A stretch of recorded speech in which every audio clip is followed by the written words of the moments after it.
할렐루야, 예수님의 평강과 은혜가 함께 하시길 소망합니다. 다 함께 사도신경으로 우리의 신앙을 고백하시면서 10월 18일 금요일 새벽 기도 하나님께 올려드리겠습니다. 나는 전능하신 아버지 하나님, 천지의 창조주를 믿습니다. 나는 그의 유일하신 아들, 우리 주 예수 그리스도를 믿습니다. 그는 성령으로 잉태되어 동정녀 마리아에게서 나시고 본디오 빌라도에게 고난을 받아 십자가에 못 박혀 죽으시고 장사된 지 사흘 만에 죽은 자 가운데서 다시 살아나셨으며 하늘에 오르시어 전능하신 아버지 하나님 우편에 앉아 계시다가 거기로부터 살아있는 자와 죽은 자를 심판하러 오십니다. 나는 성령을 믿으며 거룩한 공교회와 성도의 교제와 죄를 용서받는 것과 몸의 부활과 영생을 믿습니다. 아멘. 아버지 하나님, 날마다 주님의 말씀 듣는 자리, 또 주님께 간절히 기도하는 자리에 불러 세워주심을 감사드립니다. 말씀 들을 때에 주님의 사랑과 구원의 음성이 들려지는 은혜 있게 하여 주옵소서. 또 우리의 간절한 기도에 선한 응답으로 함께하여 주시길 간구합니다. 감사드리며 예수 그리스도의 이름으로 기도드립니다. 아멘.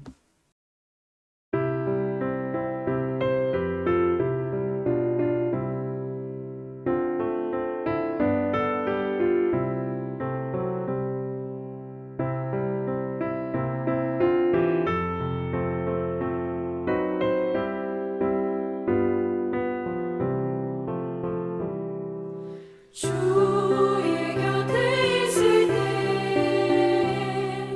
마음이 든든하오니 주여 내가 살 동안 인도하여 주소서.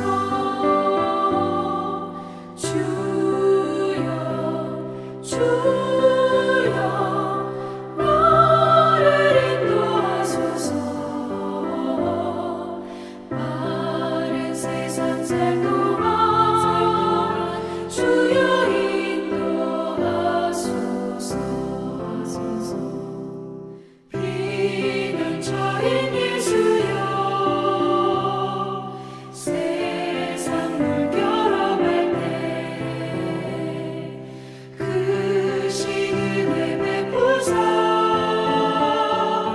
나를 숨겨주소서. 주여 나를 인도하소서. 바른 세상 살 동안 주여 인도하소서. 세상 풍파 지난 후 영화로운 나라와 눈물 없는 곳으로 들어가게 하소서.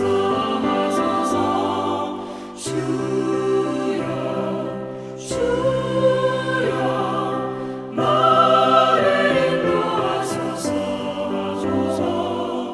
바른 세상 살 동안 주여 인도하소서.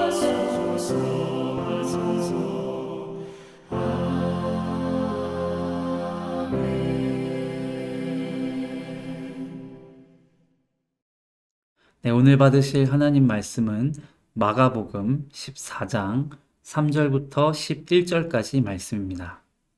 마가복음 14장 3절로 11절까지 예수께서 베다니 나병 환자 시몬의 집에서 식사하실 때에 한 여자가 매우 값진 향유 곧 순전한 나드 한 옥합을 가지고 와서 그 옥합을 깨뜨려 예수의 머리에 부으니 어떤 사람들이 화를 내어 서로 말하되 어찌하여 이 향유를 허비하는가? 이 향유를 300데나리온 이상에 팔아 가난한 자들에게 줄 수 있었겠도다 하며 그 여자를 책망하는지라. 예수께서 이르시되 가만두라. 너희가 어찌하여 그를 괴롭게 하느냐? 그가 내게 좋은 일을 하였느니라. 가난한 자들은 항상 너희와 함께 있으니 아무 때라도 원하는 대로 도울 수 있거니와 나는 너희와 항상 함께 있지 아니하리라. 그는 힘을 다하여 내 몸에 향유를 부어 내 장례를 미리 준비하였느니라.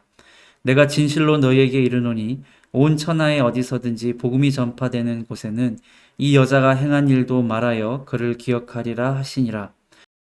열둘 중에 하나인 가룟 유다가 예수를 넘겨주려고 대제사장들에게 가매 그들이 듣고 기뻐하여 돈을 주기로 약속하니 유다가 예수를 어떻게 넘겨줄까 하고 그 기회를 찾더라. 아멘.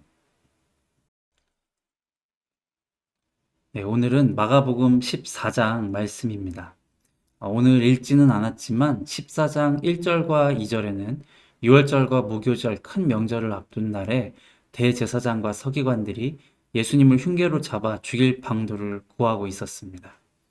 우리 주님께서 십자가 고난을 받으시기 불과 이틀 전에 있었던 이야기가 오늘 나타난 일화라고 증언하고 있는 것이죠. 베다니는 예루살렘 동쪽 감람산을 넘어가면 있는 작은 마을입니다. 우리가 잘 아는 나사로와 또 누이들이 사는 곳이었습니다.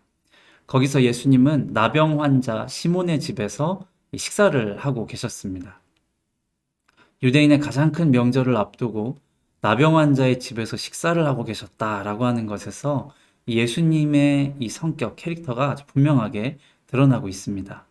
가장 거룩하신 분께서 율법에서 정한 부정한 이의 집에 머물면서 심지어는 식사를 같이 하고 계십니다. 모세의 율법을 무척이나 강조했던 당시 유대 종교법에서 나병 환자는 사회적으로도 철저하게 격리되고 왕따를 당했던 사람들입니다. 부정한 일을 만지는 것조차 그 사람을 부정하게 한다라고 생각하면서 이 나병 환자와의 접촉을 아주 무서워하고 꺼려했던 사회 속에서 예수님께서는 심지어 유대 명절, 종교 명절을 앞두고 그 부정한 이들과 함께 식사를 나누셨던 겁니다.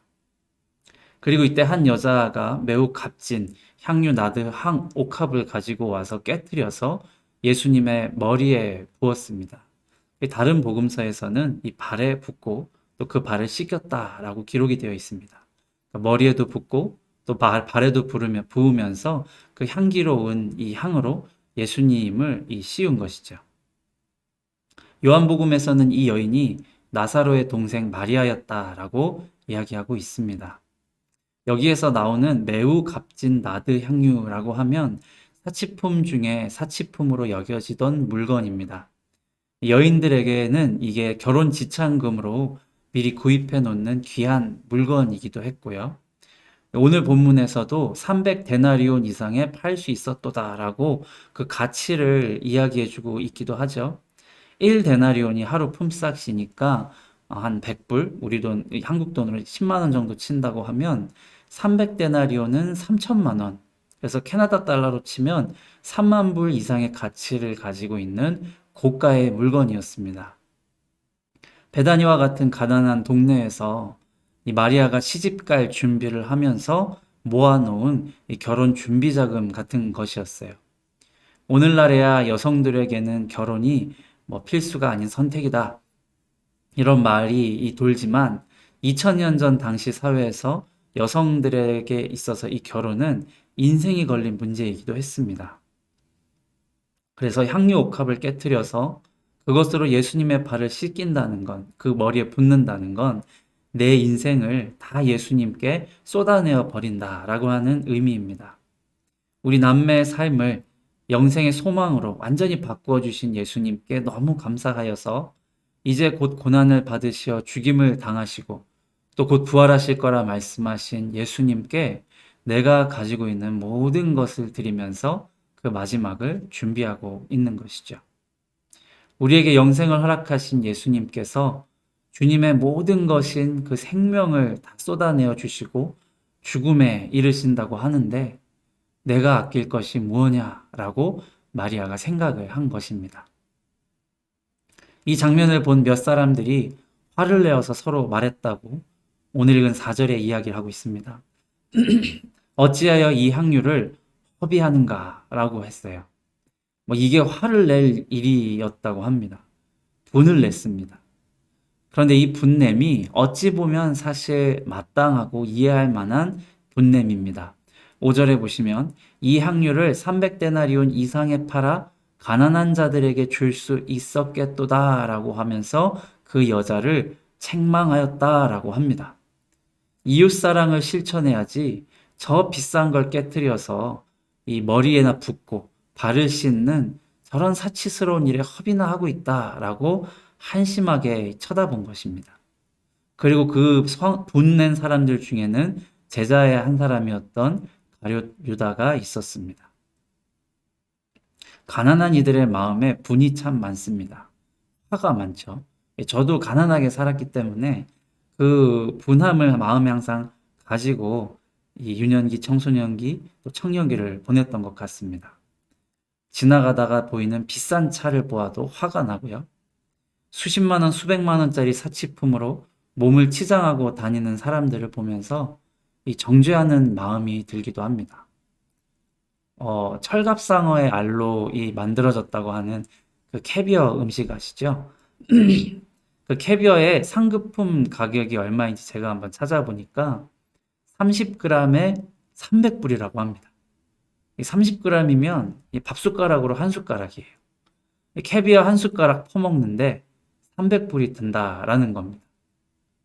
저걸 팔아서 가난한 이들에게 나누어 주면, 굶고 있는 이에게 나눠주면 저 비싼 음식 한 숟가락으로 30명이 한 끼니를 때울 수 있는데, 와, 그걸 자기 입에 털어넣는가.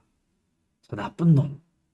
이라고 하는 게 이 가난한 사람들의 마음에, 가난한 마음에 들어차 있는 분노입니다.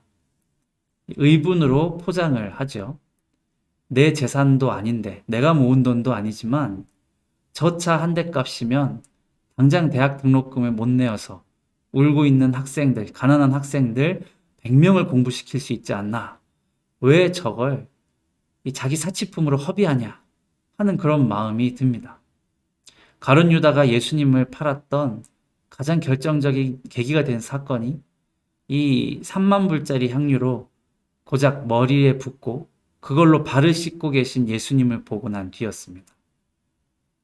가난한 자들, 죄인들과 함께 한다고 해놓고서 어떻게 3만 불짜리 향유로 머리에 이 향을 바르고 그걸로 발을 씻을 수 있을까? 아, 나는 그런 예수님 안 믿는다. 라고 한 게 이 가룟 유다의 생각이었던 겁니다. 자기 의에 가득 차서 이 여인이 예수님을 향해 가지고 있는 신앙의 고백과 그 모든 삶을 바치는 그 삶의 헌신을 허영심과 사치스러움으로 평가절하해버리고서 가룟 유다는 돌이키지 못할 영원한 아주 치명적인 실수를 저지르고 말았습니다. 우리는 이처럼 각자의 시선으로 세상을 보고 또 타인을 바라보기 마련입니다. 내 경험, 내 지식, 내 삶의 원칙이 기준이 되어서 그걸로 다른 사람의 삶과 이 세상을 재단을 참 많이 합니다. 그래서 서로 마음 맞는 사람끼리 끼리끼리 모이고 나와 다른 것들을 배척하고 옳고 그름으로 판단을 하지요.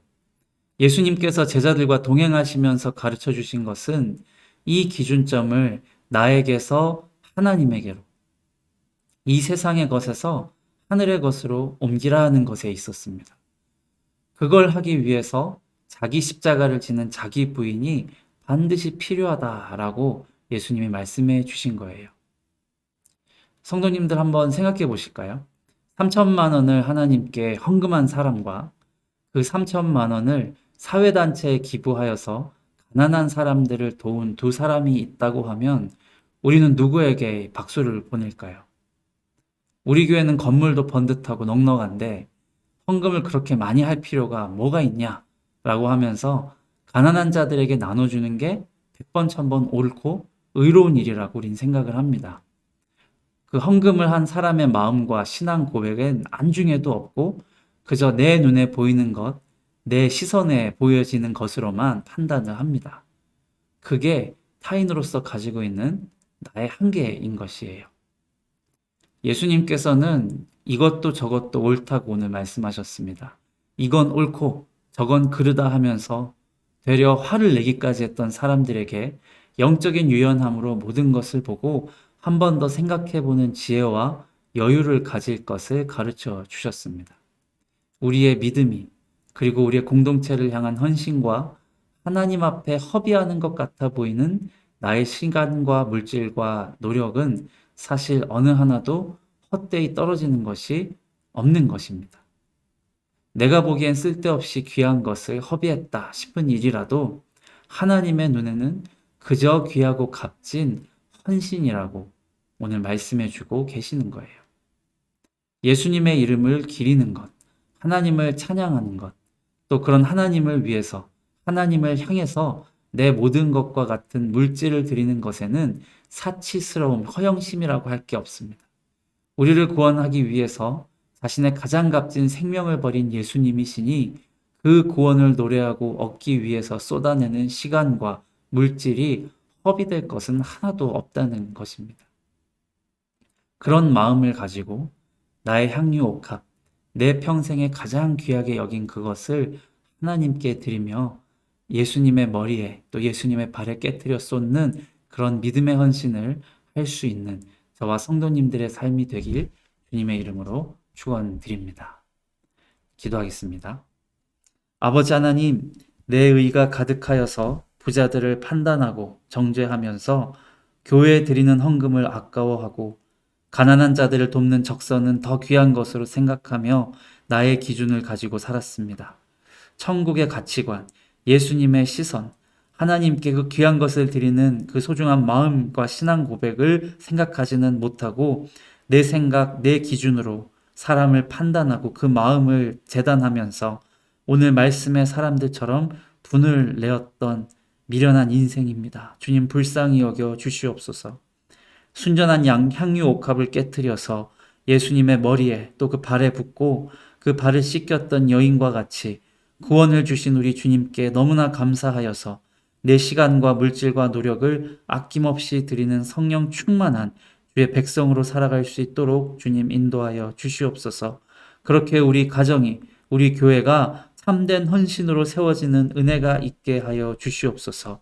감사드리며 우리를 구원하신 주 예수 그리스도의 이름으로 기도드립니다. 아멘.